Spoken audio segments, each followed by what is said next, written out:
into the share mode. And I did that. All You're right. good. Does everybody have this? Yes. Yep. Yes. Okay, I think I can kill this side. I don't think I need that. Let's kill that. A little bit better there. Okay. So, first picture we have up is called A Pop of Red and Yellow, and it's Lori Block's picture. She's on a trip, and so is Mindy. So they asked to be able to have their pictures reviewed, and they'll watch the video. So I thought that was okay since they're always here. So It is fine. Now I'm going to do something a little different to see what's going to happen with this, but I'm going to take the first comment, only one, from anybody that's not a master. But I just would like you to raise your hand so I can kind of look at it that way. That's a good idea. Or somebody Okay. just tell me who wants to speak about the picture. And if not, we'll move on. Anybody have a thought? Come on.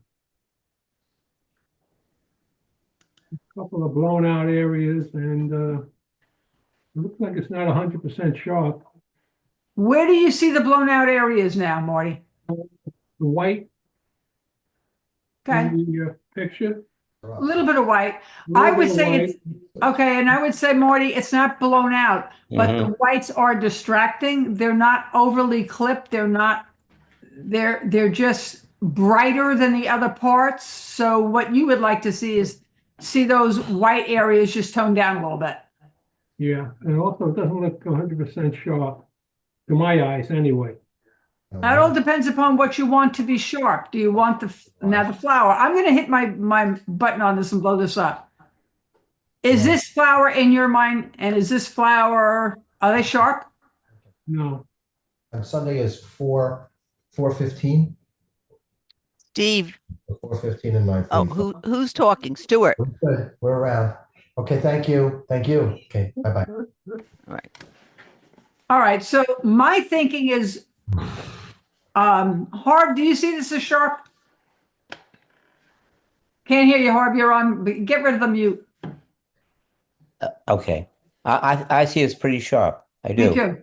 Yep. Me too. But what's happening is there's a lot of, and Marty, this is where it could be a little confusing because there's a lot going on here in the background. To Right.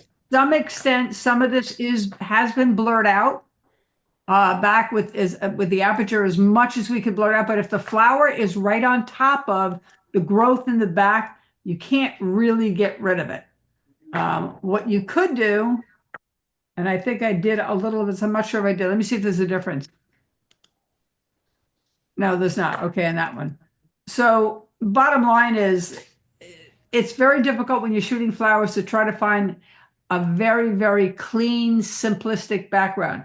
The only other thing you could do is try to blur out more with the Gaussian blur, but here's what would happen. You've got these stems that you have to keep sharp because they're part of the plant in the front and the ones in the back, and then you got all these stringy things. It's almost impossible to try to put a Gaussian blur on this thing without ruining the other parts of it. It's an impossible picture. Personally, I think she did as well as she could do with where the picture was. The only other option is to put further away from the plants or try to move your feet around so you're not shooting into the brush. So, and I don't know if that was even possible. Adrian, you got a thought? My thought, I think what Marty's seeing as not sharp is lack of detail. So especially when you blew it up before, you could see that in the red flowers, there's really not a lot of detail like in the flower. They don't look like alive. I don't know how else to describe it. And I think that's what he's seeing as not sharp. Could be. Yep. I would agree to that a little bit. So there's too much information in the photo. Perhaps a tighter crop on one or two of the flowers might help. And if you do that, you might be able to blur the background a little bit more. And I think the only way this could have been cropped a little shorter or a little smaller was if she moved in, because I don't think she had the megapixels in the camera to really crop this anymore. So she would have to literally have moved her feet in tighter. And then when you get closer to the plants to get the tighter crop, you get more background. If you don't have enough megapixels, to do the crop. What happens when you try to crop in more? What is it? How does it You have to find a way then, if you're doing that, you could increase the pixels that you have left, but it requires a lot of other software to do it, Stuart. Oh, Well, okay. he's asking what happens. What's the result? The Well, result. how would you know? It would get pixelated. You would see, Okay. yeah, you would see little pixels. You would see those pixels stretched to fill in the frame, and there's not enough pixels. And that's what one of the things Marty was saying. If you look in here, there's not a lot of detail inside the flower. You see the solid red. It's almost like here is all Yes. red, but there's no detail of the little curves and everything else. You can't see it. You can see the edges, but you can't see what's inside. So that's a loss of detail. And to me, that's just not enough pixels in the Okay. in I the camera. understand. Can you zoom in to show the pixelation? I don't know that I could zoom in anymore. Let me see. I think I can. Hang on. I believe I can. Over here. What you're getting here now blown up is a lot of noise. You see all the noise up in here? Yeah. You see it looks like grainy. That's Mhm. another word for noise. You see the noise in here. There's no clarity in here. There's just noise. That's what happens when it gets overstretched. If I stretch it even more, let me see if I can show you what pixelation is. Not really giving me a total pixelated look here. Don't have it. So let's move on with this one. All right, here we go. This is called. Sorry, I lost you. My fault. I got to come back. Before the storm. Yeah, no, I just lost my share screen. Oh, And now I'm not giving my share screen. What happened to my share screen? we have it. boy. I see it. Mhm. Well, I don't see it, which is really funny. Do you see the rest of the Zoom screen? Now I see you. No, hold on. I hit the wrong button. Give me a second here. All right, back to the gallery. Let me try to leave this. If I get lost, I'll come back in again. Okay. No, I'm not doing that. Let me try to hold shift to them. Oh, wait a minute. Maybe it's here. And then this has never happened before. So I hit something that was very, very new.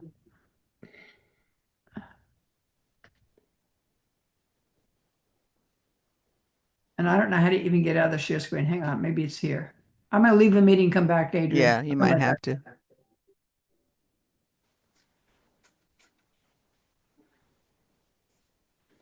Hi, everybody.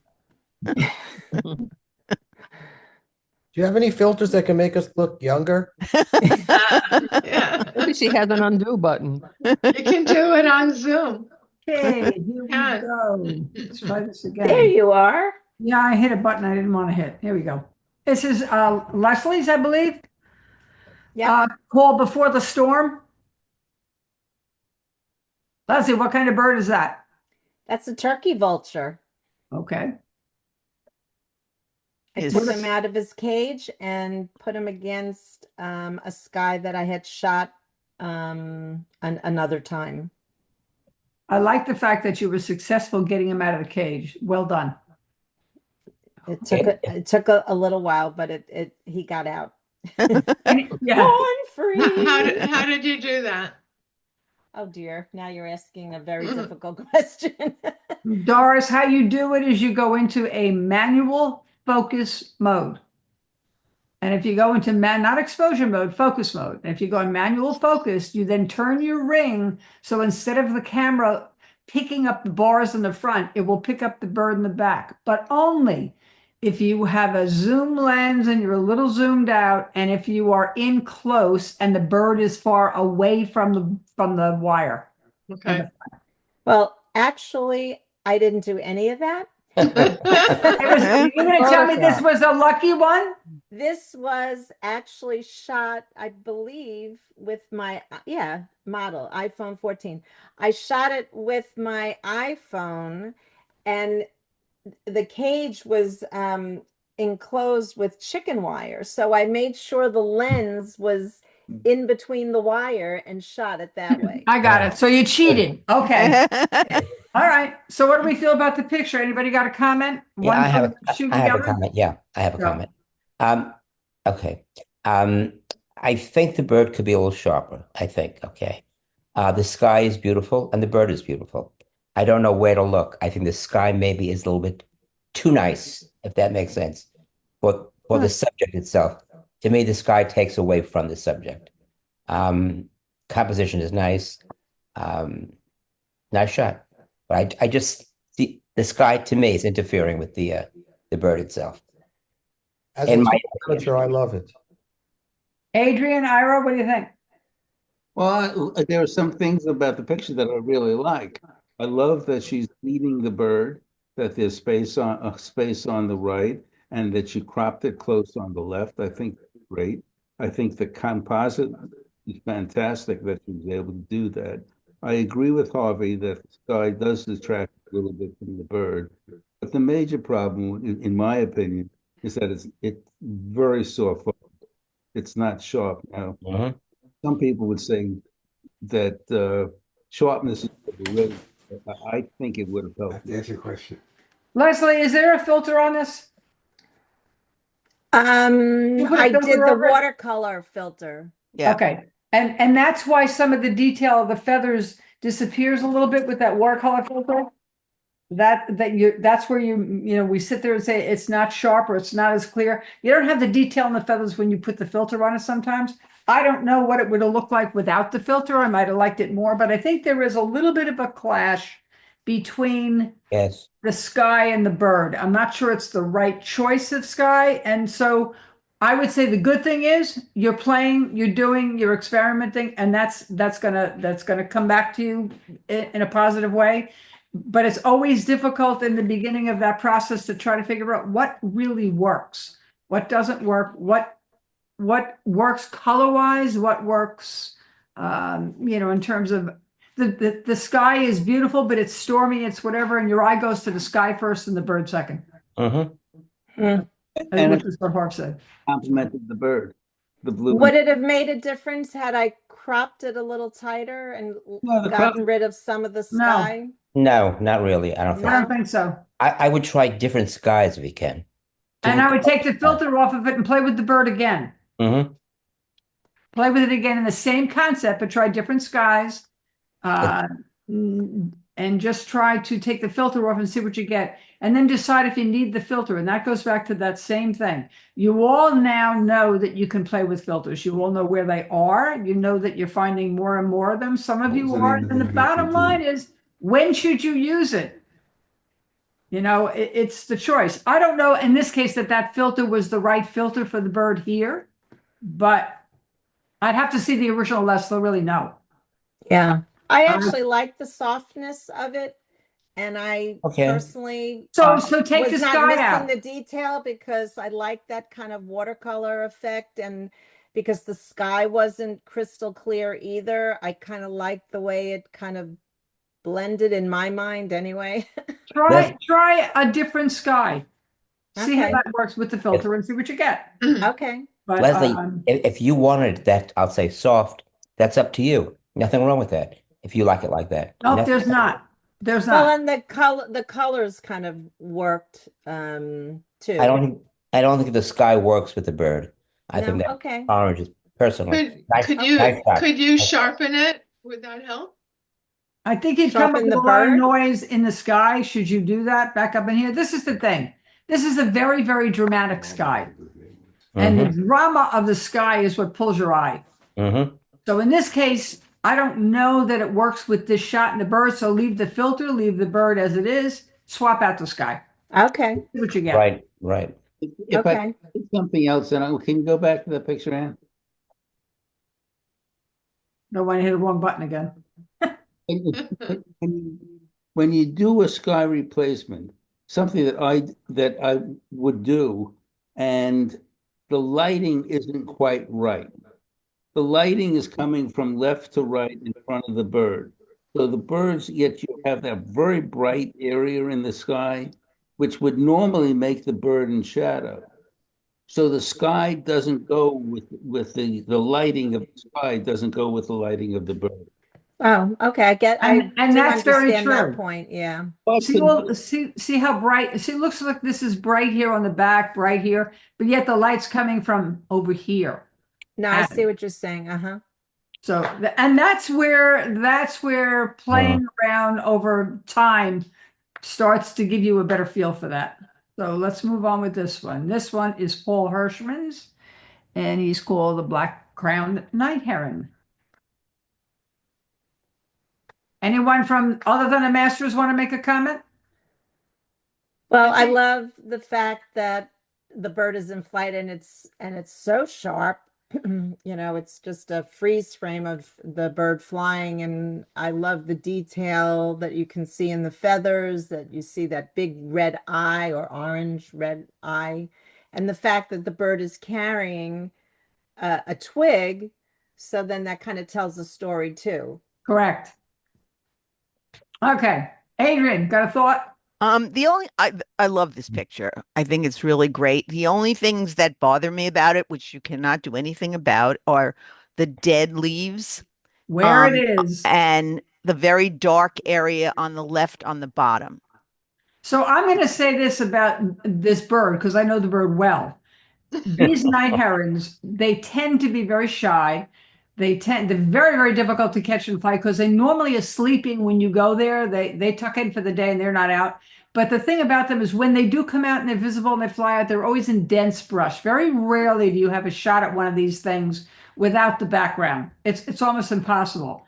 I'm going to say this, that the clarity of the bird, the tack sharp of the feathers, the exposure levels of the whites and the darks and the beak is so well done. It's beautiful. So if you wanted to work with this, you have to blur this a little bit more. You could clone stamp and bring some of these down here too, but that's a lot of work. So if you were to just try to look at the background now. Yeah, that's Much better. That was minimal. That was just a quick fix. I Right. did not work on this. That was just a quick fix. But it does leave you more to staring at the bird rather than all the sharpness of this catching you. So it just needs a little bit of soft blur in the background, a little Gaussian blur. But I would be careful of. I didn't do it with I did it with a lens blur. If you do this with a Gaussian blur, what will happen is you might have edges that kind of get lost in halo. I don't know. There's no halo with this now, but it is a very difficult picture to get in flight to get that kind of clarity. And here's the thing, the wings are perfect. Yeah. You've got the head still showing, but you have the wings in a gorgeous position. And it's very, very difficult to get the position that would be, I would say, an A in composition for shooting birds. It was very well done, Paul. Really was. Thank you. Anybody else? Oh, I was just going to say also that I love the way the wing that's higher up kind of mimics all the leaves behind it. The way. Yep. Yep. And here's another thing. In my quick fix, if I go back, here's the stick. So this is where the care comes in. Look how I lost the stick. Yeah. So that's why, and I said it was a quick fix. I did not spend time. I didn't have the time, but you could spend a little more time on it, but this is a picture worth spending time with. Absolutely. Well done. It's that well done. This picture is called Building a Nest. It is Stuart's picture. All right. And we're going to take some of the, other than a master, who wants to make a comment? It's not sharp. Okay. What part is not sharp? The birds that we're looking at have to be sharp. Sure. Anybody else think this is not sharp as far as the bird? I think That's better, birds Ann. are That's better. sharp, but they're That's way blown up. So this would be a 200% blow up. Mm-hmm. My opinion is it's sharp enough. I think it comes down to the exposure settings a little bit and the contrast a little bit, and maybe perhaps even a crop. I don't know. Well, This was I'm cropped sorry. tremendously, and there were other birds, and I Better. like an hour taking things out of it. This is actually as clear as it can look. Got it. And a guy named David Cohen, when he was looking at it with me, says he would have cropped it more. So I Well, guess he that's was right. that, and this would be the crop it more. Yes. And he probably would have even been more aggressive than that because that's Yeah. Dave. Yes. But then you lose part of the story. But then again, sometimes artistically wise, you get something more profound when you do. I think the bird is okay. This guy bothers me because his look and the composition is head on. I would have stayed with this shot and shot it more often and waited for this guy to give you a little bit more of a side profile, Uh-huh. either this way or that way. So I had a different look than this face here. Face Well, it box. is a unique look. Yes. Yeah. Well, let me tell you, when you shoot birds and you shoot them head on like that, and it's just not quite square, but Yeah. it's very difficult to get a shot you really like that way. But I think this guy is very well done. I like him. I think he's there. So And crop that again. I mean, crop. See, it's a big difference. Yeah. You did not need the information on each side. That's fine. That's nice. Yeah. all right, come Yeah. in. Well, can I just say one thing also?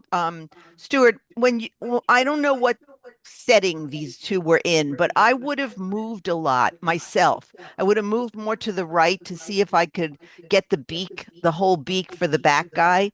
I just would have waited for them to move, but also moved myself. Okay. I see. So the other thing is relative to sharp. Your settings were you were 1/125. That's what your shutter speed was, 1/125. I would not shoot a bird at less than 250 that's stationary. Because there is movement. The heads move, the wings they flap. There's not a lot of flapping because but there's still movement. So if you've got some movement or walking or something, try to keep your shutter speed up around 250. If the bird was maybe acting like it was going to just sit there and flap its wings a little bit, then you'd be really super soft. And if you wanted that, that'd be okay. But if you want to tack sharp, then you'd have to.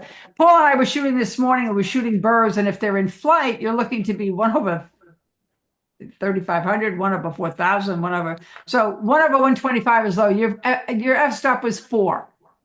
And the f-stop is okay because you've got a little blur back here.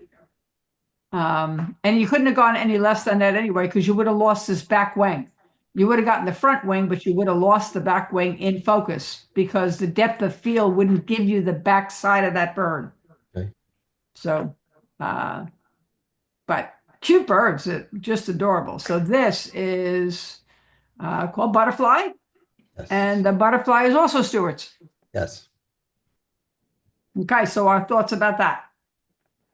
I love the composition. I just wish it was sharper. Okay, hang on, I gotta fix something here. Okay, yep, that was the original composition, yep. I think, the colors are wonderful and I love the background blur. I love the whole composition. It just needed to be sharper. So in this picture, I think there's too much sun on the flowers, so there's blown out areas because of the intensity of the sun. that's correct. Correct. It's a little bit clipped up in the top up here. The So- white blob on the bottom is distracting on the left. Yeah, I agree. That I worked on that blob. That's as good as I could get it. You could clone it. Clone it out. You can clone it with the green. That's easy. I tried cloning. I'm very new at this, and I was not cloning effective, but I tried. No, you'll learn. It's not hard. Nice attempt. Hold on a minute. My fault here. I got to fit something back in here. Okay. Sorry. All right. This is the original. Sorry, I had it cropped a little bit. This is the original. Mm-hmm. This is the crop. So when I turned it, I lost a little more of that. Then tight. And you could actually bring the whites down in here probably a tiny bit. Better. Like that. And this is nice in here, but your f-stop on this, I don't have. I don't know what it was because the way it was sent over.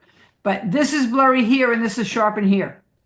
So my gut reaction is that I was open too far. Yep, Yeah. that's it. This We got it. similar to There we my go. But other than that, I like the composition. I do. Yeah. I would have turned it a little bit to get a little bit more of an angular and cut a little bit out. When you turn it, you lose a little of the crop, which is good. So here we go. This one is called some sort of Catalea orchid. I know some of you are giving me names that are much longer than that, but I can't fit them into the Dropbox link. So I have to get creative and shorten them. But it's an orchid and it's a beautiful looking orchid. But I will tell you that this was Lori's, I believe, and it was Yes. with a cell phone. And you can see the difference with the cell phone because it loses some resolution, it loses some pictures. It's an older cell phone. It's not like our 15s and 16s. So it's an older cell phone. I could tell it was shot with a cell phone right away. You can look at the blotchiness and the graininess in here, so you can tell. Yeah. And again, like the other one, super beautiful flower, but how can you separate it? Because you got all of this behind it. But So- this cell phone has a portrait setting. So trying it on a portrait setting might have helped somewhat. Yeah. So I think the picture is there. I think the composition's even there. It's just you have to make a choice about, am I going to shoot this? And if I do, what am I going to get in the background? And sometimes you got to walk away and say, not from this angle, not from where I is, or you have somebody else pull the orchid away from that for you and shoot it cleanly and leave the background somewhere else. If you can get separation by getting somebody else to help you. It's a pretty flower though. And Yeah. what can you do now with the background? I wouldn't work on it. And I'll tell you why, because I start with the subject, Barb. And when I look at the All right. subject, I see pixelation in the subject. Right. I just see too much going on here that's not, I think you can fix the background, but I still think you got to fix the flower too. And I think Okay. it just lacks the pixels. That's what I think. Let me look at this, 3.99. This was shot at 1.8. Mhm. And 120th, that was, how much pixels do we have? We've got, a little bit of pixel. It's a tough call. Sometimes, if you put 30 pictures in front of me, almost every time, I'm going to tell you what was shot with a cell phone and what wasn't. In this case, this one was an obvious one. Now, here's a cell phone shot, but this cell phone shot was a newer model cell phone, one of the 16. So there's a difference. So what do we think about this? This is called, she's got a great name for, she's got a name calling thing that's a talent, Fanfarade of Trumpets. And it's Mindy. Wait, say that again? What? Fanfarade. Instead of parade, she named it Fanfarade. Whatever, but it's called, and it's Mindy's. So our thoughts about this? Did she make the background black like that, or that's what it Yeah, was? selective color. Yeah. Okay. She left the color in the trumpets and she took the background, and then that's sometimes what you can do. You could have turned around on this perhaps and selectively blackened out everything. Just kept the flowers in it. That might have given her a better chance at that shot.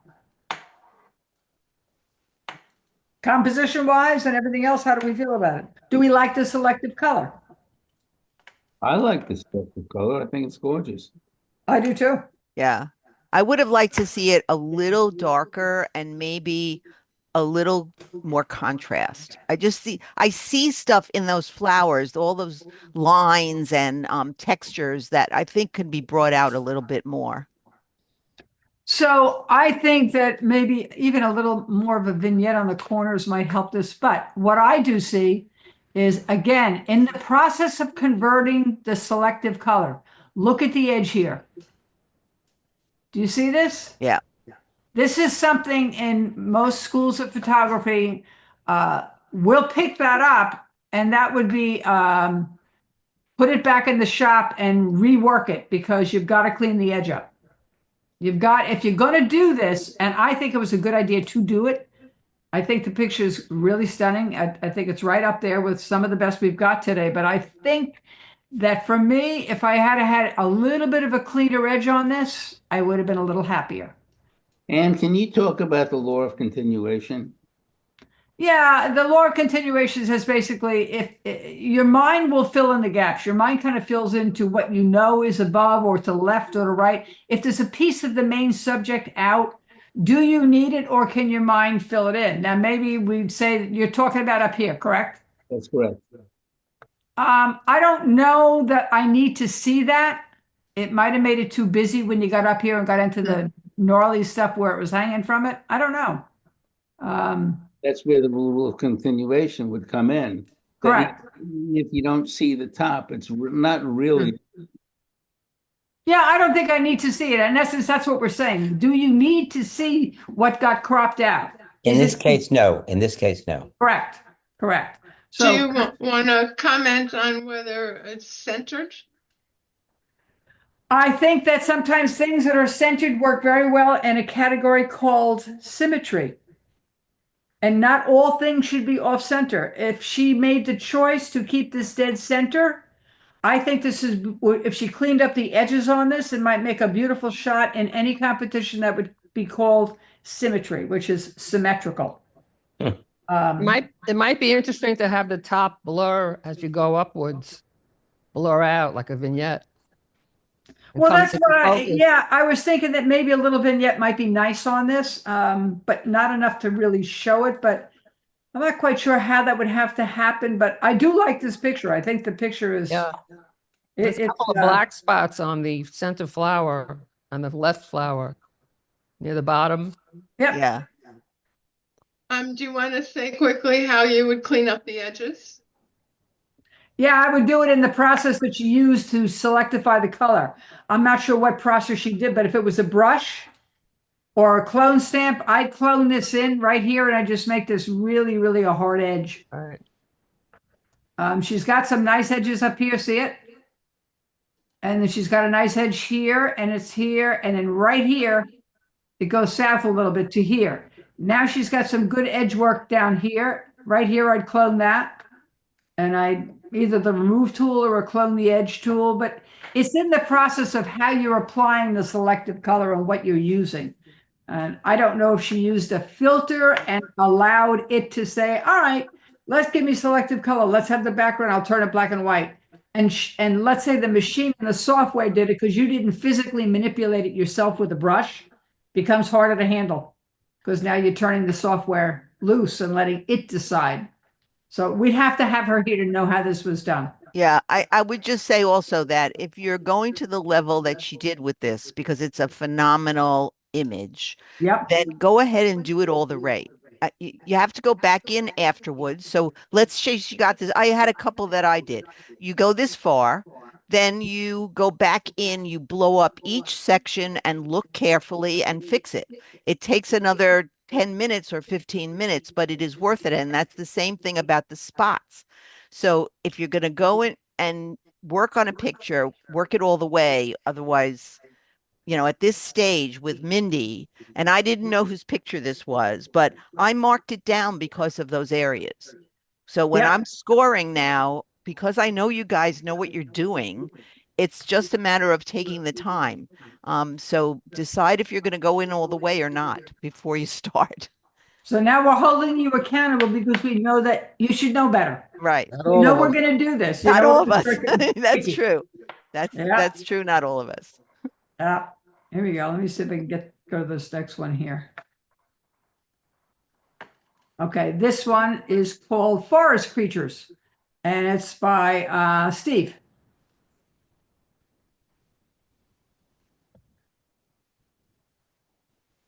Needs more saturation.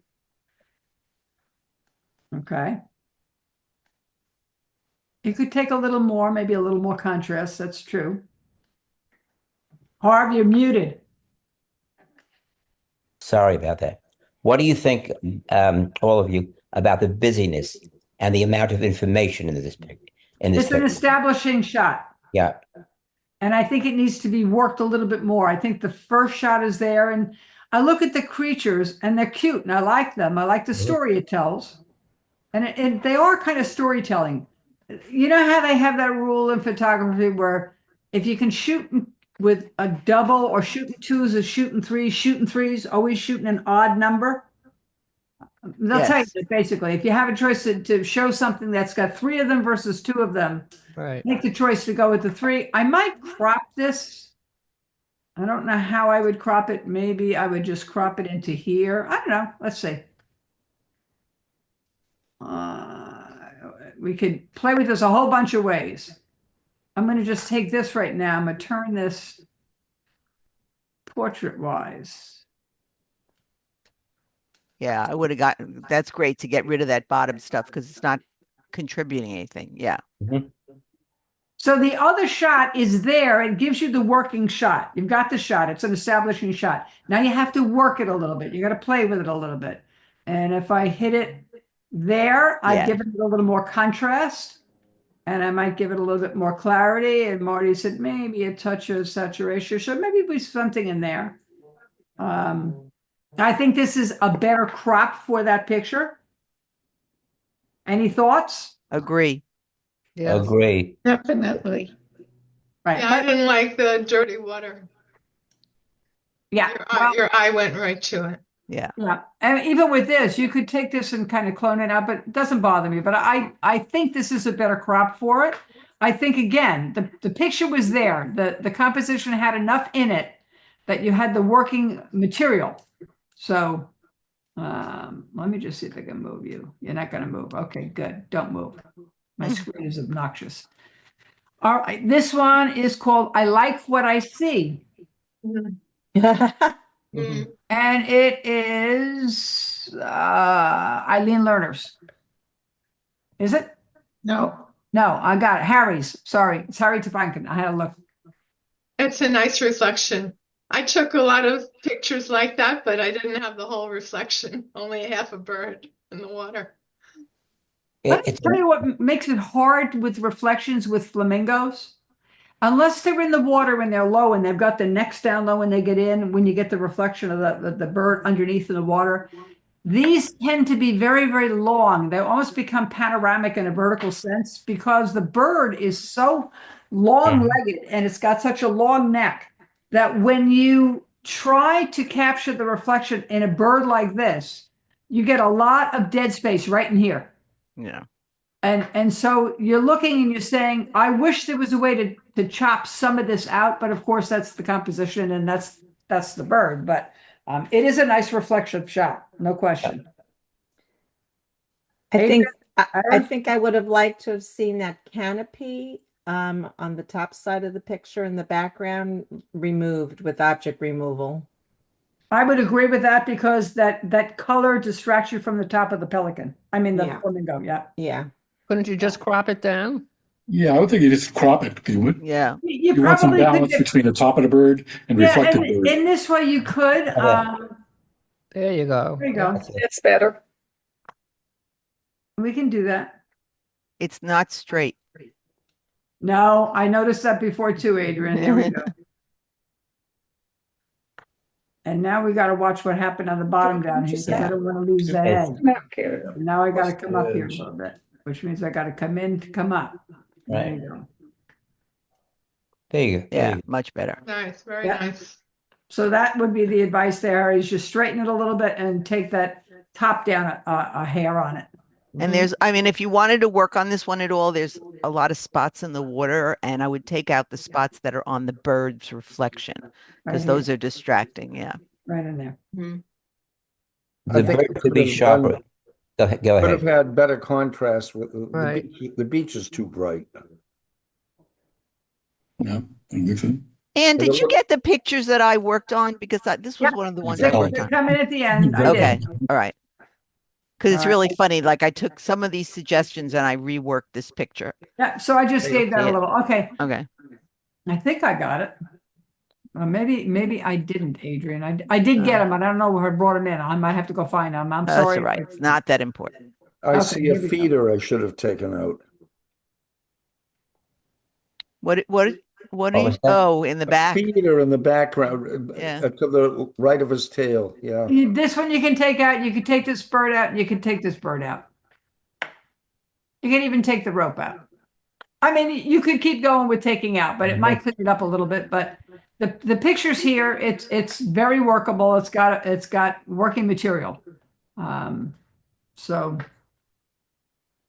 I kind of like the sea of it. I like what you saw, Harry, was good. This is Eileen's. This is called if I ask nicely, maybe I'll get some food. Maybe I'll get a handout. Maybe I'll. I like that.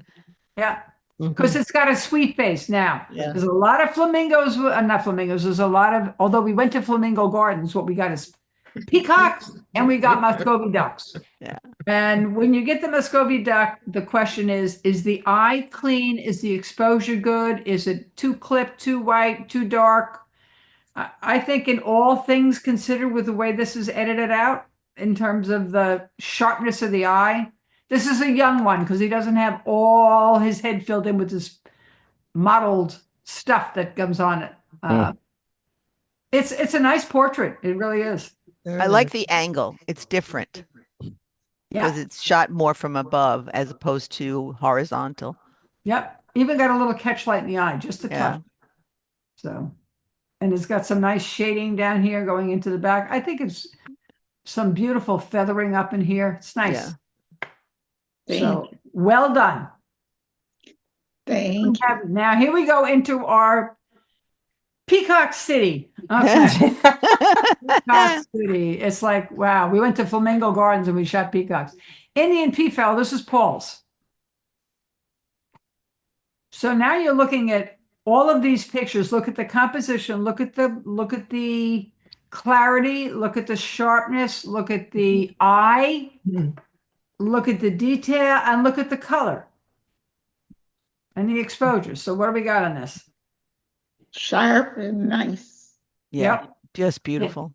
Yeah, it's a beautiful composition. I love the 3/4 angle on the face of the peacock. Me too. The portrait mode vertically is nice. Interesting. Yeah, and what that does is it emphasizes all these beautiful little scales in the back, and yet these are tack sharp, and they're all pretty clean, and the color is pretty consistent on this side versus this side. It's a very nice shot. It really is. It's very well done. It's lovely. Yes. Yes. Yep. All right, moving on. Good shot. This is called Me and My Shadow. Doris, this is yours? Yeah, it is. Okay. Doris, what do you think of the shot? Yeah. I know it's yours. Well, there was so many spots. I took out 1,000 spots already, but I didn't know where I couldn't do all the spots in the water. I wondered if you were going to say that because I noticed that most of them up here and the reflection in the sky and the wood, they're all gone. And then I saw them down here and I started laughing and I said, I wonder how long you worked on that to get rid of the spots. There's nice color in the feathers, and the detail in the feathers is very, very nice here coming down. He's got his little crest back up in here. Doris, what kind of bird is it? I think it looks like a young heron, is it? Yeah, it's a tricolor heron. Tricolor. Yeah. So, and the reason why I'm asking you what these birds are is because when you shoot things like this, people will ask you, even if you were to ever submit them or whatever else, they kind of like it that you know what the bird is, not just showing the shot. So, yeah, it's very pretty. Question Thank you. or thought? When I was thinking about the title, I actually Googled what's the difference between a shadow and a reflection. That was interesting because I wasn't sure if that was a reflection or a shadow. This The is something reflection that would be in color, right? Yeah. Well, it goes back to the difference that we had the argument the other. What's the difference between a silhouette and a reflection that's dark or not dark? So the silhouette, the shadow, the difference between a shadow and a silhouette. Leslie, you and I have talked about this too in one of your architectural ones. Yeah. About all the triangles and all the things. Yep, exactly right. Yeah. So, and it could, oh, whoops, sorry, this could fit in, that could fit in a silhouette. Although in a silhouette, normally it's the main topic that's the silhouette, the main. Right. In this case, it would really be a shadow or a reflection, one or the other. So take your pick. Here we go. This is Marty's. It's called Mini Waterfall. We know where you shot this, Marty.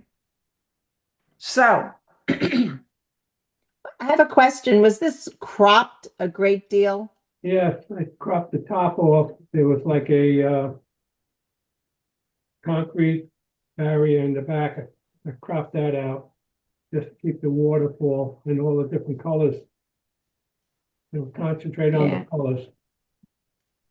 Because it lost some of its clarity when you cropped it so much. Yes. So, and what that means to me is when I look at it, I don't know where my eyes can come to rest. I can't find the focal point. I can't find a point where my eye wants to go and drop there before it moves on to see the rest of the picture. I'm roving. My eyes keep roving. And part of it, the best thing about this picture, Marty, is the color. Color. Yeah. No question about the fact the color of the fall foliage, it has a great look. It doesn't have a spot where you clearly, there's almost here a little spot where maybe it was focused. I can't really tell. The water, the fact that it's not tack sharp and yet it's not blurred either. It's caught between the two. That doesn't bother me. I just needed a focal point. Maybe up here, you see where the edges of this are, it looks like water almost would come out. This looks like a bird's leg. So I see things in here that look like I might play with them, but I don't think you could crop it anymore. You would lose all the pixels in it. It doesn't have enough pixels left to play anymore. So it's the focus. I don't know where you focused, Marty. I don't remember what you were focusing on, but the camera didn't nail a point of focus. And Marty, do you understand what Ann said just now? When you look at your own picture, where do you look? What are you looking at, Marty? Right now, at this point, I'm looking at the lower portion, almost in the middle. There's a little white spot right below the leaf. Not off the top, it's more towards the bottom. It's not enough to guide your eye to the important aspect of the picture. Right. Colors are great. The colors are fabulous. I love the fall foliage in it. I would love to see what that watercolor filter would do to this. Whether it would make it look really blurry, like even more blurry, but the colors are so gorgeous that it might just be interesting to see that. It might be interesting to see it as a vertical crop with the right-hand part, that little mini waterfall off those leaves. Right here? Yeah. If that whole area was a vertical crop. Let's say.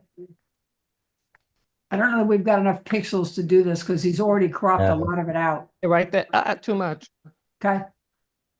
Yeah, something like that. Maybe I might even come up from the bottom. I'll make it a square. Yeah, something like that. But it still lacks the focal point. It's where it never focused. It never really nailed the focus. And it might have been confused about the water where it couldn't focus because the water was moving. Right. And your camera, you have to really tell it, don't go there. Don't try to focus here. Focus on a leaf, focus on an area. So it could have been that, don't know. So, all right. Ready? Yep. Here we go. This is called the profile. This is the Muscovy profile. And this one is Marty's also. I like the aperture. I like the blur in the back. I think try to erase the colors, some of the colors coming out of the head. Mm-hmm. Yeah. Work. I don't mind the little bit of color in the background. It's soft and it's not a harsh line. So I think you've got enough of a blur back there. And I like the feathering. I might like the dark stuff, but what bothers me is I can't find his eye. Yeah. It needs the glint. You need the glint in the eye to find it. I tried the eye thing on there. I thought that I could see the reflection of the eye. Correct. Yeah. That's exactly right. So I might have, and I like the beak. I like the curve of the beak. I think I like the way this picture is composed. I like the side profile, but I just think I might have worked with it a little bit more, Marty, and stayed on that subject and waited for that duck to just give me a little bit more of something with better lighting, and where I got the eye. I think the eye on a bird is critical. That's what I was trying to focus on. Yep. And I see it like right here. There's a little bit of a sense. But all this stuff, those crazy Muscovy ducks are just incredible. Can you find the shutter speed on this? I can't see it on Yeah, the the. shutter speed is 1/250. So, which is okay for a bird that's not moving and is pretty stationary. Yeah, but Marty might be moving. You know, Marty might have been Marty, moving. well, I'm just wondering if Marty's hand is not as steady because a lot of your pictures, Marty, are a little bit not sharp. And I can't shoot at 1/250. No, I never have my camera that low unless I'm on a tripod or I'm doing something special. This is exactly what would look like if I took this picture. So I try to keep my shutter speed up higher, like 1/400. What about the rule of your shutter speed should equal your focal length? So in other words, if you're at a 500 millimeter, you should be at 1/500th of a second, or if you're a 300 millimeter at 1/300th of a second. I think, Paul, I think that rule is a good rule. I think there's a time to break that rule and a time when you definitely don't want anything to do with that rule. But for the most part, in the learning phase, and this is like David would say, God, let's do a thing on breaking the rules. To not break the rule, 1/500 with a telephoto length at 500 would be fine. I think, Marty, Eileen, the same thing for you because your hands shake a little bit. If I look at this one is Eileen's. And she only shot this at 1/160, but I believe, Wow. Eileen, you had to sharpen this a little bit. This went through a little soft way to sharpen it up. But you both would be better off jumping that shutter speed as was suggested to maybe 1/500 on a good day when you're shooting a subject like that. I think it would take the camera shake away. It wasn't a good day for me. I had a little lightheadedness, so. Yeah, and that would make a difference for you Yeah. for sure, Marty. Did you have your vibration reduction on? The stabilizer, no, Yeah. I don't use it at all. Oh, see, you need to. And that's going to make a big difference. Whenever your hand holds shooting, put the stabilization on. Everybody hear that? Use the stabilization. The only time you should ever take off stabilization is when you're intentionally moving the camera with ICM or when you are on a tripod.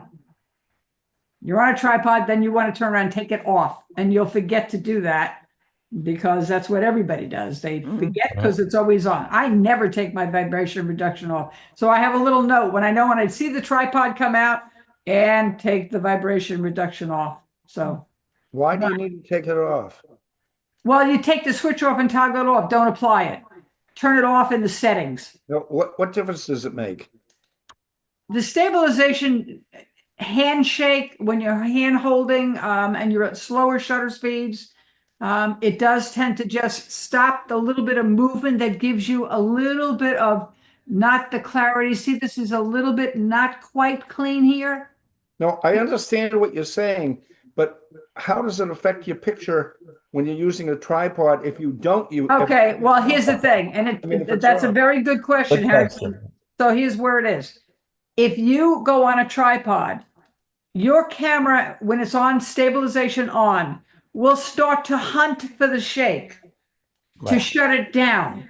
It will look for a little bit of vibration or a little bit of movement, and it will act in that way to shut it down. And when you have the switch on and you're on the tripod, there is no shake. So what it does is it actually creates a shake. Oh, okay. I know that sounds crazy, but that is what happens. And anybody will tell you when you're on a tripod, shut it off. That was a good question. Very good. Yeah. Question. Very, very good question. Yep.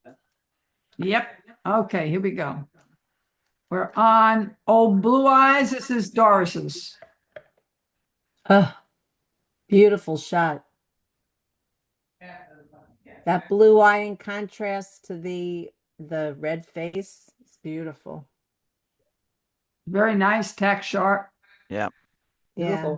I would say, Doris, what would you say to this area? Is this blown out? Yes. There you go. What do you mean by blown And that out? would be where I would look at it. So if I was in the develop mode and I took the whites down a little bit, see, you can't save them because you lost them. Yeah. You see how I can't save them? Yeah, they're Yeah. not there. Mhm. They're gone because you actually were so overexposed on the camera that you can't recover them. It's because the sun was on his back, right? Right. Correct. So you right. have to actually shoot at and make the picture a little darker, and you can always bring it up. But here's the other part: if you shoot raw, you can recover the whites more quickly. And not that I'm telling anybody to, but that's one of the pluses of shooting everything in the raw mode. The sliders to recover darks and lights, especially highlights, is much, much better. So it's a little more forgiving that way. But nice picture. This Thank you. can be cropped to get rid of all that white. A tighter crop, I think, might help. Well, in this case, I would hate to do that because I think that the picture, I just wish he had a shot at right, because this is going to look too chopped. No, we'll bring it down from the top, bring it down up from the bottom. It'll be a David picture. You can, but I keep the whole beacon. That's where you would think. No. See, I'd have to bring it in even more. Hang on a minute. Let Yeah. me just do You'll this. lose too much of the bird, Ira. I know, my fault. Hang on. It should changed. So in order to get rid of that, I'd have to come in here. Too tight now. And Yeah. yeah. Hang on a minute. Fit. You have to come in a lot, Anne. Hang on. There's the fit. I think that's a better picture. That's okay. Well, it is a better picture Yeah. because you're getting rid of the fault. You're getting rid of the blown out, feathers. On the other hand, what would have been better is to not blow it out. And I think that you Right. need to understand how it got blown out and how to watch for that with white feathers and sun. So how would you not blow it out?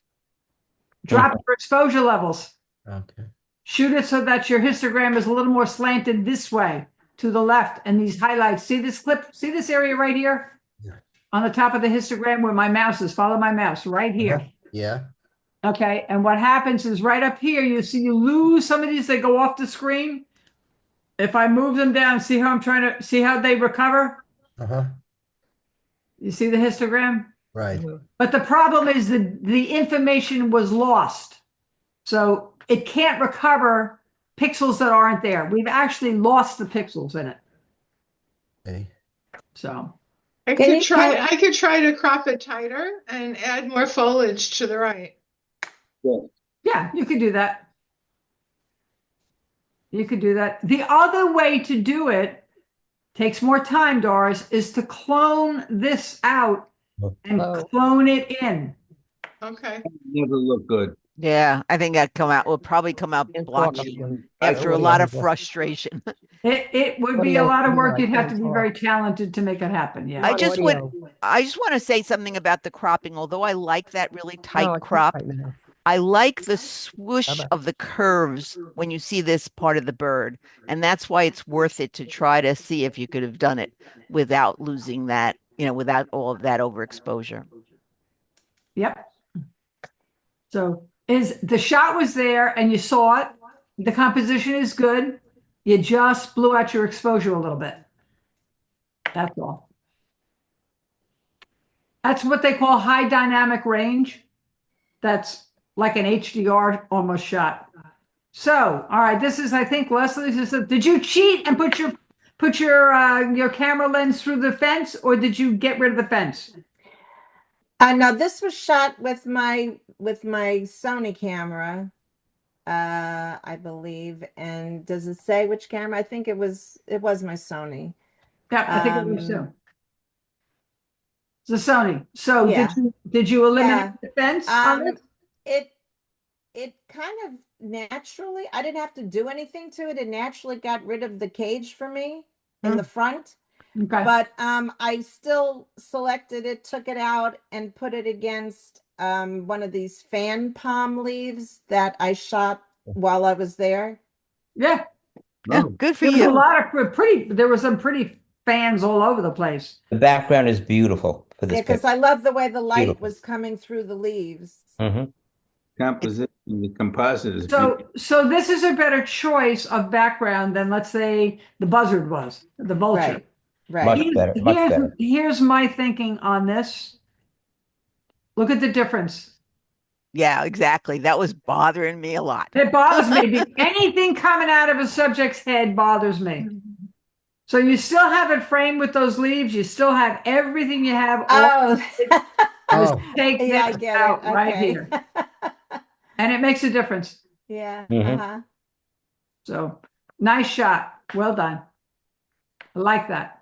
Thank you. This one is Peacock on High. It's Susan Vanessa's shot. And what's our thinking? This is a gorgeous bird. Yep. I just keep looking at all the detail in this bird, and the color is phenomenal. And the background couldn't be worse. Yep. busy. And up high, by the way. So, And in this mode, we got this feather, and you very rarely get these wing oh, feathers. When they're on the gorgeous. ground, you don't see that. Gorgeous. This Well, is so worth let working me on. just speak about it for a minute. Go ahead. I selected the bird. I tried to put it in a different background, and I didn't like it. So I agree with you. The background is terrible, and I need to keep working to find the correct background because I just didn't like the background at all that I had chosen. Could you have just blurred the background even Oh. more? Try it. Try it. There it is. Yeah, there you go. Oh, a big How Come on, about how about all black background, just a bird? No, No. this is nice. The blurred is nice. Now the extra And- blur makes a huge difference. To tell you the truth, this bird was on a huge, he was up very high. I just have the top of this thing, but this thing goes all the way to the ground and it's very high. Oh. Mhm. Susan, I saw where the bird was. I looked at it when I was on the tram and I said, "Ah, look at that. It was really beautiful." Sometimes the subject is stunning and it's just in the wrong place at the wrong time, and there's nothing else you're going to do about it. Mhm. So there wasn't too much. The only thing I would suggest you could do is just put a little bit of a lens blur on it. It just softens it a little bit. Or you could turn the background a little bit darker or a little bit lighter, but you're still not going to be able to get rid of all that crap. But you can blur it out a little bit. So it's, here I'm seeing, I'm No. focused more on the bird. Right. It's not great, but it would help. But that bird is stunning. It's clarity, the feathers, all the detail in it, the head, the eye. It's nailed. It's beautiful. Yeah. I love the fact that also it's not your typical peacock shot. Right. Oh, it's a great shot when you get them up high like Yeah. that. Yeah. Yeah. Would it help to crop it from the left? No. Yeah, No. you need The that space. space. No. Susan, start collecting backgrounds like Leslie is. Well, the reason also for the question about no, don't crop it, because you want to make sure there's always ample space for the bird to head into the direction it's going. So it would look too chopped and it ruins the flow of the picture. And there was that's again basic rules of composition, and there were times to break the rules, and we do. But this would not be a time that I would break that rule. Can they fly up to the tree? How Yes, do they they get can. up there? Yeah. They fly. Wow. Oh, I didn't know they had flight wings. They don't fly, but they can fly enough to get up there and get up on a roof. Yeah. They leap. Yeah. Okay. So this one is show off, and show off is Harry's. Different perspective, different angle, different composition.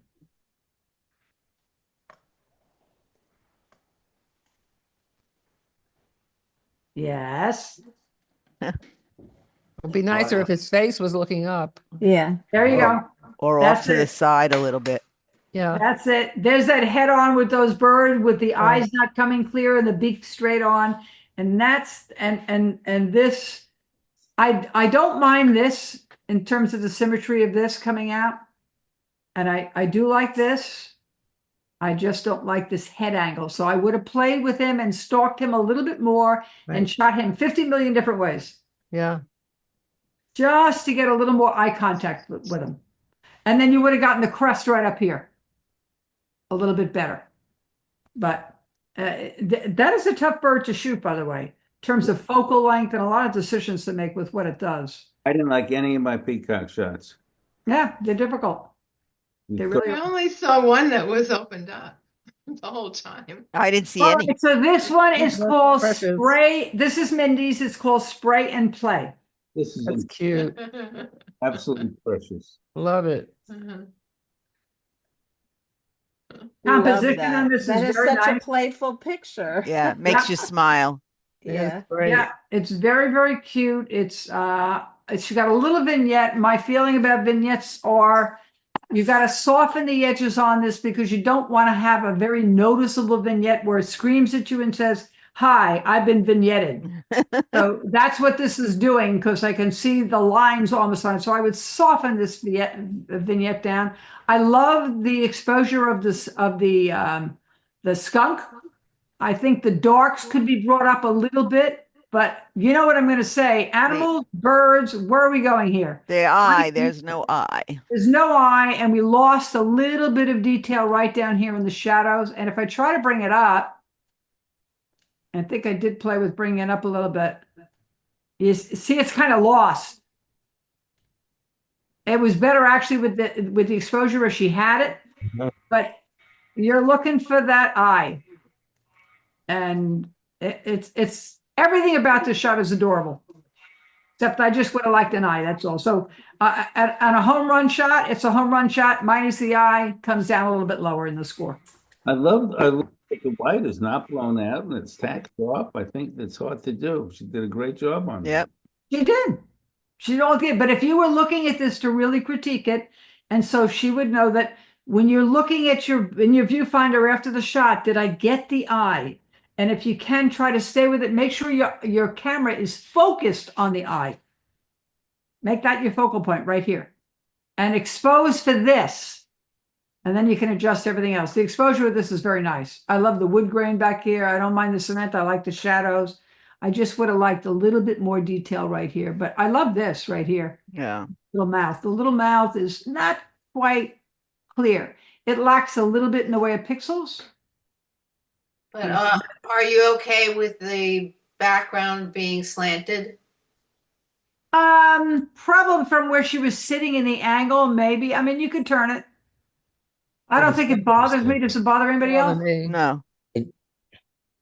It's not like if it was a sky up here or horizon, it would really bother me. Well, but the animal and the toy are straight. Correct. Like if you make a horizon right under them, a floor, it's straight. So that is just the angle of where you are, Right and here it coming is. across. All this is straight. So it's adorable. Absolutely adorable. I think it's a little, whoa, do it, Ann. Don't do it. Skunk. Okay. And here we are to strutting his stuff. Eileen Learners. It's beautiful. I love the colors. The tone of it is different than those other ones. Just beautiful. White balance is a little different. It's got an eye. It's got a very tack sharp face. And it's got a little bit less of a focal. It's not zoomed in as much. So we got a little bit more of the fanfare coming up, but we didn't lose color or anything out here. Come back. Don't like it. I think it's gorgeous. Yeah. The brown Beautiful. tones are beautiful. He's got an attitude. Beautiful. Yeah, he really does. Attitude. Yeah. Every one of them had something good about them, either the perspective or the vertical or the whatever. It this is a crapshoot because this bird was shot often to death, but I think this one for me is just got it all. It's properly exposed. If you look at the histogram, look at this little bell curve. Just gorgeous in the way that it's done with that little bit light right on it. Yeah, it's very And pretty. the little white on the face is so clear. Yeah. And this was shot, you ready for shutter speed? Because you know that thing was spinning, it was turning, it was moving its feathers in and then out and then down and dancing. 1/1000. It's the perfect shutter speed for a bird that is moving around. And that's what made it so tack sharp. So it's very well done. And this is Nancy's, and it's called Stylish. She found this in the house up at the the old home. And this was very far away from the photographer because I tried this and didn't do as well. I think it's a beautiful picture. I Yeah, like very soft, perfectly soft. I think it's a beautiful picture. Vintage. Yeah. Yes. Yeah. It has a sense of old feeling of old fashioned, old home. Just the colors that are in it and the filters. I like the curves in this. If you look at the wallpaper, whatever is behind it, you see the curves. If you look on the left in the wall, you see the curves. The hat has the curves. I think Go it's ahead. nice. And come in all the way from the left, all the way to the hat. More, more, more, more, more, more. Cut off. Let me see that. No, why would you take away No, no, no, no, the no. I was window just curious. shade? I was Yeah, just curious. No, no. You know, that's a window shade. I like. if you Maybe- don't play, you Yeah, don't know. So in essence, everybody should be taking these shots and recropping and cropping and looking and cropping it differently and turning it and twisting it. I mean, all this is what should I happen. think the only thing you might have done offhand was get rid of this, but Well, by taking the color and moving it into it. Other than Yeah. that, So I think before it- before the decision is made with what you submit and what your final intent is, play with it. You know, play with it. I like this. I like the colors. I like the curvature lines. It's Yeah. what these call curvy linear lines. But here you've got some other graphic lines that are vertical, which are different. It's a nice C, and the colors are terrific. Wonderful. Yep. Yeah. That's different. Nobody would have shot that. They would have passed right by that. Mm-hmm. Another one, closer up. This is the closer look. Oh, look at all the details in the head. Wow. So this picture, yeah, hold on. This is the eyes have it, and the eyes have it is Nancy Goldberg. Beautiful. Very nice. It is very nice indeed. I like the perspective of it. I like this, not quite a side profile, but just a little bit off Little bit. center. Yeah. So here's what I do see with that. I don't know if anybody else sees this. Watch up here. Darks up here. Very light in here with whites coming through. And here you have what you'd like to see. This side, in terms of where the lighting is different than the lighting over here. This is brighter, more exposed. This is a little darker, less exposed. So it's about where the light was. I like everything about this. I think it could have just been a total home run if you stayed with that, looking for that same look and that same whatever, but just moved around when he moved around to eliminate a little bit of the brightness here. Or you can put what they call a neutral density filter and bring it right across and just drop the exposure on this side. And that might be nice too. That would work. That's in Photoshop Elements. There is a way to put a gradient filter on it to just drop the right side, or take a brush and just brush it a little bit darker.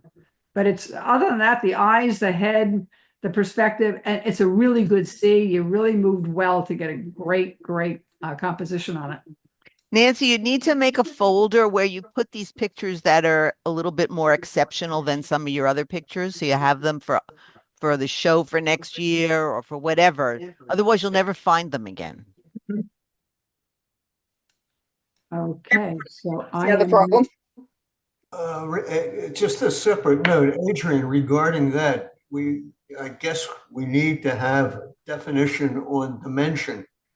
Yeah, we need to we'll go there. Yeah. I need to see the room first. Let's wait till the clubhouse opens. What we're talking about is in previous times, the dimensions for your submissions for the photography show when it was live was 11 by 14. But now that we've been doing this digitally and we see that there's so many more options, we need to have a conversation about what submission sizes we're going to accept. So we need to see what the rooms look like, how much space we have, and move forward on that. But still, save these things in a folder. Okay, here we go to, hold on. I moved, we're here. Yes. And this one is called The White Pelican and Susan Van Ness. There's an expression here. Do you see it? I see an attitude expression, which is really great. His attitude. Yeah. Absolutely attitude, no doubt about it. Nice. Maybe some loss of detail, some blown out areas. It's hard. It's hard to get all that detail. But the expression, the attitude is what got to me. Nice. It's a very pretty shot. I might have taken this out right here. The black, yeah. Yeah. Because I think that would have been easy to take out. I might have also, Sue, I might have moved my feet a little bit so that this wasn't coming out of his body and his head. I might have just moved that way a little bit and shot him between these two. Not that the birds are always cooperative and sometimes they just don't go where you want them to go and you can't go where you want to go. So it's like, you know, but the white pelican is a great bird. It's got crazy eyes. Crazy eyes. And I worked on this one too, and I added more to the left side because he's turned to the left side and you have more on the right side. Adrian, I feel bad, but I know I lost those shots. They're back. I know that I probably in a folder. I just didn't bring them in. I'll send them out to people so they can see the before and after. I just did 3. Yeah, I feel bad about that. I'm so sorry about that. Here we go. This one is our last one in the group. You looking at me, and this one is Steve Goldberg's. I love the title. Well, I like the fact that in this one, you don't have the other one with the head that was facing in the wrong direction of the way. So, yeah. I would have cropped this down a lot. There's a lot of extraneous stuff in this picture that are taking my thoughts away. Yeah. You don't need the bench. Yeah. There you go. The bench or the other bird. Way Much better shot. Might even take this even in a little more right here. Right. Yeah. Now, To the edge. right. And this, I don't know, maybe. Leave it. Leave it. Oh, yeah, I'll leave it. That's fine. I think that's all is needed was just, again, the establishing shot was there. Just work a little more on cropping and looking at has the best way to, if the information around this bird in the original, you want to take out and get rid of that which adds no value to the picture. This doesn't add any value to the picture at all. And it's behind the bird, and the bird is facing us in this direction. So what's more paramount is for you to consider what's in front and get rid of what's in the back behind the bird. And then from there, you have a little bit of a cleaner look. Of the bird. I like his feet. Yeah. Yeah. It's sharp. It's sharp. It's good. It's very sharp. Very decent. You can tell where the lighting was on this. The lighting at that time of the day when this was shot is probably a little harsher. So you have that harsh light on it. And that's a little bit of what you're seeing with that, where you don't have quite the color because the harsh light washes out some color. And we might even just touch that a little bit. Lost a little bit right here with the blow up. We lost the feathers right here. Right? See, this right here looks like it's just a color, but there's no detail of feather. But nicely done. I like the pelicans. I think the pelicans have great eyes. They have really, really lovely eyes. All right, so now we're into letting the rest of you critique. This is one of Adrian's that she shot there. So have at it. I love that flower. That is such a precious flower. Beautiful. You captured well. I like the background that you selected for it. Was an excellent choice. Looks like It an looks like a abstract. Photoshop Elements background. Yes. Yeah. Yep, I recognize the background. Yep. Very nice. Looks like an And it abstract. works. That background was perfect for this picture. Yep. Perfect. But I still had to go in, like I did that in the guided edits, And then I went back to the expert mode and went in between the petals and had to clone in background because it didn't capture all of those between spaces. So you have to take the extra time to do that. Adrian, this is just me. I probably would just turn this color a little bit with a U and turn the shade of this. Or clone more because- yellow down there. Yes, I like this, or a little bit more green and instead of the blue slate teal. Yeah. Something that would be a little bit more complementary to the rest of it is absolutely beautiful. It's called Happy Face. Yeah. It's all there. Yeah. Nicely done. This is Adrian's. And this you called what? 3? It takes 3. It takes 3. Oh, nice. I love that they're all in different positions. Yeah, that's what I liked also. You know, and yeah, that's a beautiful shot. I was looking at the necks of all these birds, and most of them were not very interesting, but this one, the 3 in different positions I thought that was interesting. Yeah. And there was like a something on this rock, and I just got rid of that. You could clone out the rock. It wouldn't let me if you see at the top edge of the rock how hard it is to do that because it's too similar in shade to the sand. I'm not expert enough to do that, but yeah, I could have. Right there. Yeah. Photoshop, you could do that. Yeah. And I didn't even notice those extra little feet there on the rock. Yeah, I just saw that. Right. Oh. Very nice. Yep, I like that shot a lot. It's very beautiful. This is another hang on, I'm getting there. Okay, this is another reflection shot. This is Adrian's also. It's a nice reflection, but I would have liked to have seen the bird's face. Yeah. Oh, A lot of times what happens to these pictures with these necks on these birds, geese, roseate spoonbills, all these the flamingos, any kind of a bird, and David's got one in here too. When you can get the angle just right of the head turn where he's nestled in with his beak into his feathers, it's usually a very pleasing shot. So I don't know that you would have quite gotten that because his eye is closed. You would need the eye to be peeking a little bit. So I don't know in there that it would have made the difference, but it's very pretty. I love the colors in here too. I might have taken this out. Oh yeah. There were a lot of things to take out. I did, but I did not see that. Yeah, we know.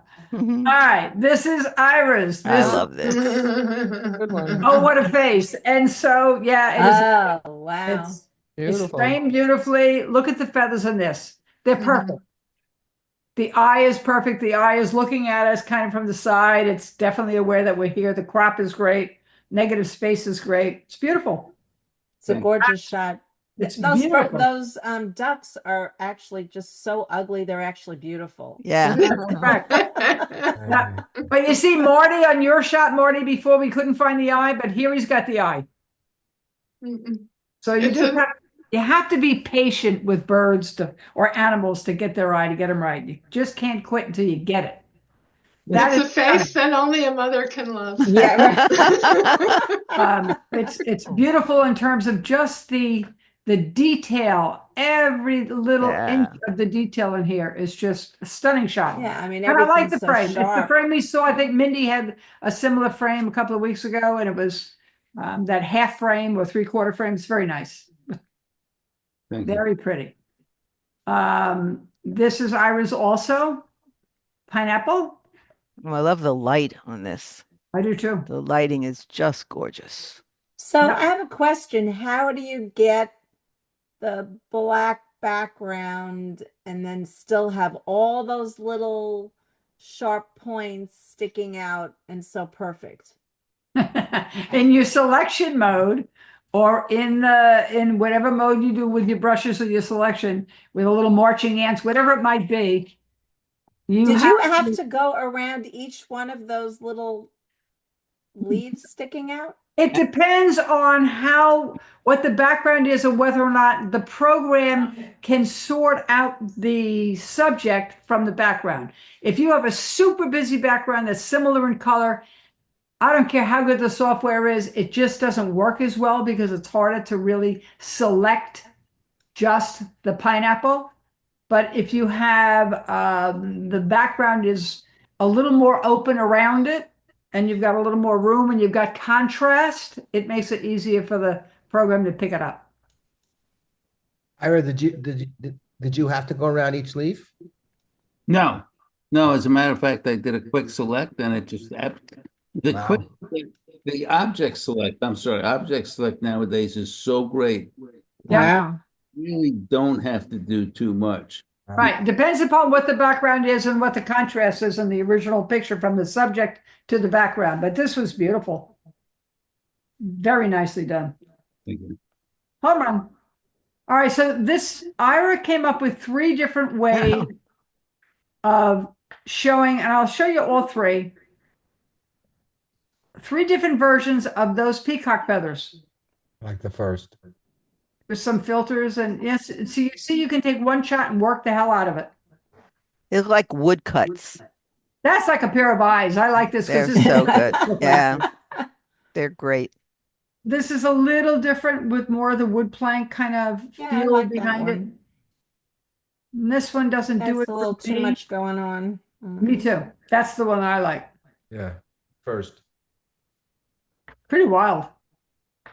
But it's an interesting concept to take one picture and do, or take 3 different, depends upon what you're looking for, what your intent. So I'll move this to where David was. This is what David did with the peacock. Oh my gosh. Now what that's he a did David was picture. he took 2 shots and he just superimposed the full length of the bird over the background shot of the feathers. Oh, wow. Gorgeous. By the way, David isn't here today, but he did tell me to tell you he's not excited about any of his shots. He did not like his shoot. I'm like, well, I like this. So he said, you could put them in if you want. I did. This is another of David's. Now, this is the look I was talking about the bird pulling back. Yeah. And this is typical vintage David, very tight crop, super tight crop. I would not crop it that tight, but that's who he is, and it's beautiful. And he's got the catch light in the eye, and he's got the eye, and it's just a very soft, emotional, moving. Bird sees you, but the bird is kind of in a twilight mode with the shadows fading in. It's beautiful. Light on the right. Look at the lighting on the right, and then fading to the left. Yeah, the colors are just gorgeous. It's stunning. He didn't like it. I don't know why. What's wrong with you? Gorgeous. And then Oh, wow. Nice. Oh, he did the mirror. Yeah, he mirrored it. The mirror effect. He just took one shot that had a lot of negative space and mirrored. Yeah. Mirroring is kind of fun, but you got to know what to mirror and what works and what doesn't work. And you got to play with a lot of them. And that was his version of the peacock. Bird looks angry. Yeah, I don't like the head position on this, and I personally think we had a couple of others that we sort of had that were better than this relative to the crop and the composition. You know, so that's the only one I would say that, Dave, this one's okay, but not crazy. But then we don't all share everything. That's great. All right, this is one of mine. That's what I do with that waterfall at the end of the cove when we first walked in and walked to the right in the back. And I always usually like cotton candy, and then I superimposed it on top of the background. Nice. So it's like a double layer. It's just an artistic version of that. And then flowers, there were a lot of pretty flowers, nice soft background. Wasn't crazy about the bottom. I might turn them and make them more of a different color down there. I don't like these. I don't like these colors. I might take them out. I don't know, but I like the background. I was fine with that. Okay, so then we went to here. Oh, that's really pretty. Wait, go back. I love that other No, one. no, she didn't get there yet. My mouse ran away. It's coming. But I like how the exposure of this turned out, and I did like the fan leaves in the back, but I softened them. I didn't But try the to take color photos. is so rich. The green is so dark and nice. Yeah, this was a really pretty look of crazy orchids. Really nice. And then that was something outside the box. I turned those colors. I turned that totally. But I just put a filter on it and turned it artistically a little bit different. I liked it, but and then there was this, and I always tried to find some bird that gives me those lines and those. Now that would be just a super. Now I could take that and then put another shot of the pelican over it, which is similar to what Dave did, because it would make a nice background. Especially if I had something, I'd love to have a head of a bird just tucked in right here with an eye. But I have to find that shot to do that. And then I did this. Yeah. And did you do any like manipulation of No. that shot, or No. that's exactly the way the feathers were, and you just did such Correct. a tight crop? Yep. I just moved in on it and got it as that was a very, great- very close, and then I cropped. That's it. Now, can this picture stand alone or only Sure. as a background? Because, like you said about Marty's, it's really not a focal point. What the difference is with this is where your eye goes is right to this line in here, and then what happens is your eye follows the curves. Your eye starts to rove the curves. So there is a pattern to this and a movement. It's what we would say it's lyrical. It almost has a flowing movement to it. If you look at this with the lines coming up. So the focal point is right here. Doris, that can stand alone easily. Absolutely. Yes. Okay. Yep, no question. Then we talked about getting rid of the bars. So here's getting rid of the bars. Oh God, it almost looks like a cartoon. Wow. Oh, that is a stunning shot. So the birds were in the front. I mean, the bars were in the front, and I blocked them out with the camera by going into manual focus mode. And then I had the bars in the back. So I took him and this and moved these two things out, the stick and the bird, selected the subjects, and I moved them into a background that I had, another background that I created a long time ago of hanging yellow flowers in a vine. Perfect. I just kept this on the side saying someday I'll find something that works as a background swap. So I shoot a lot of background swaps. So Never swap the background. they're fun.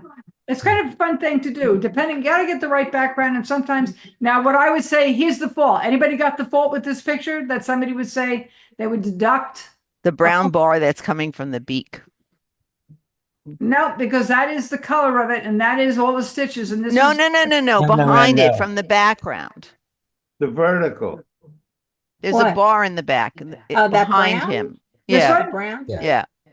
Yeah, okay, we could take that. Here's the one. This Oh, is there's a right a there, break. the space in the bark. Yeah. So I did not pick up on my background swap. Sorry. On my background swap, I did not pick this up. The part of the background got over the top of that, and I would have to go back in and adjust it. Easy Send to it back do. into Photoshop one more round. Yeah. Now I wanted to show you also something else. I did shoot this. This was storytelling. Yep. This is how you could have gotten the storytelling picture out of this. Look at this one, reading the cell phone. This one's got the bag, eating the sandwich, whatever. This that one's got her cell phone. Here's the two kids and dad looking over the thing. And here's this crazy bird flying almost to get up and get over the top of the thing. And it's just, to me, that was just total storytelling. So that's the difference with the storytelling image and a street shot versus not. And I wanted to make a point on something before we close for today, and to tell you that when you are doing your work during the themes for the summer and traveling or whatever else, and you shoot other people's art, you have to find a way to make it your own. So what I'm saying to you is this. You can shoot, I shot this. Wow. And I loved it. And it was a wall painting. I focused it on the whole mural, and I just took her face out of it. But that's the mural. That's somebody else's art. So I sat on that, waiting for a day. And then one of the things we were assigned in the art of photography was to create photographic cubism. Picasso. And this is what I turned it to. Wow. Oh, wow. And that just got a nod as an honorable mention. So that is how an example of how when you wait and you have a piece of art and you find another way to either do a double exposure or create what I had to do was create a background and then lay the background over it and then move her around to get her eyes where I wanted them and her mouth where I wanted. It was crazy. It was like days worth of, because I just wanted to see if I could do it. So, And but that's what we're talking about. What's critical here, you made it your own completely. Right. Yep. 100%. Yep.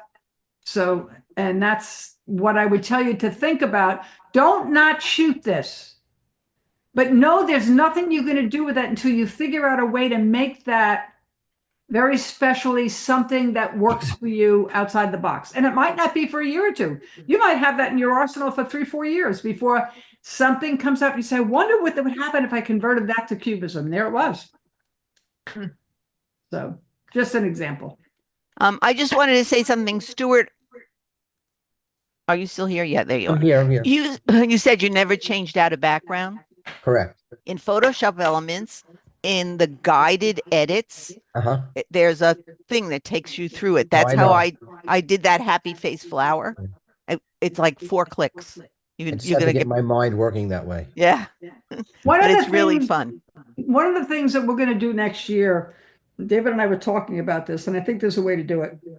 We're going to give everybody in the club the same 5 pictures, and the masters will pick them. We'll have 5 pictures, and each person will have to take those 5 pictures and edit them with, you can, one thing is you can edit them any way you like, and then we're going to bring those pictures back and see what everybody does with those same 5 pictures.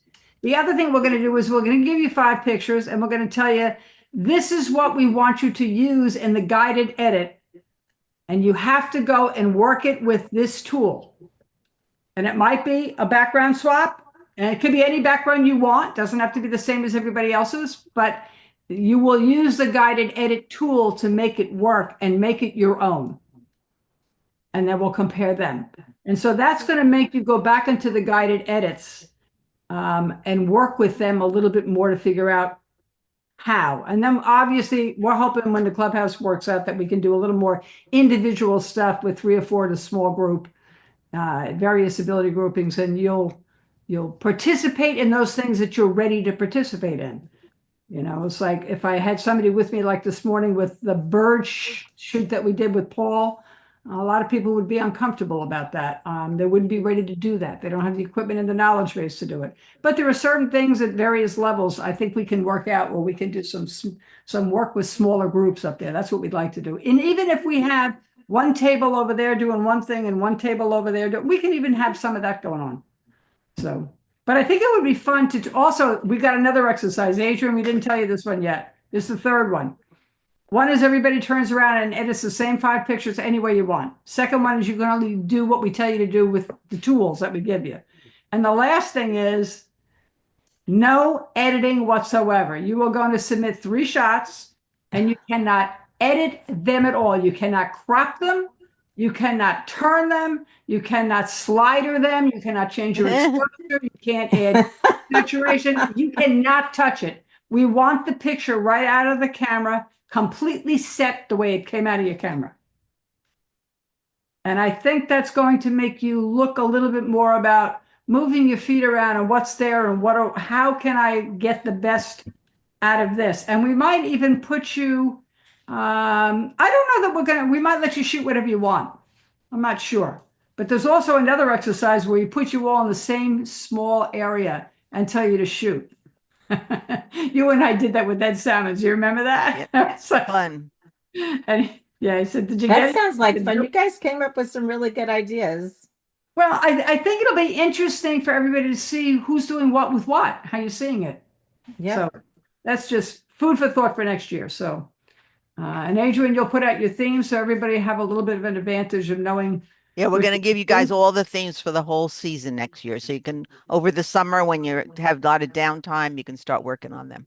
Adrian, do you want to announce the winner? Yes. Okay, the winner of this contest was Strutting His Stuff, Eileen Lerner. Oh, thank you. Congrats. It was gorgeous. Congrats. Just gorgeous.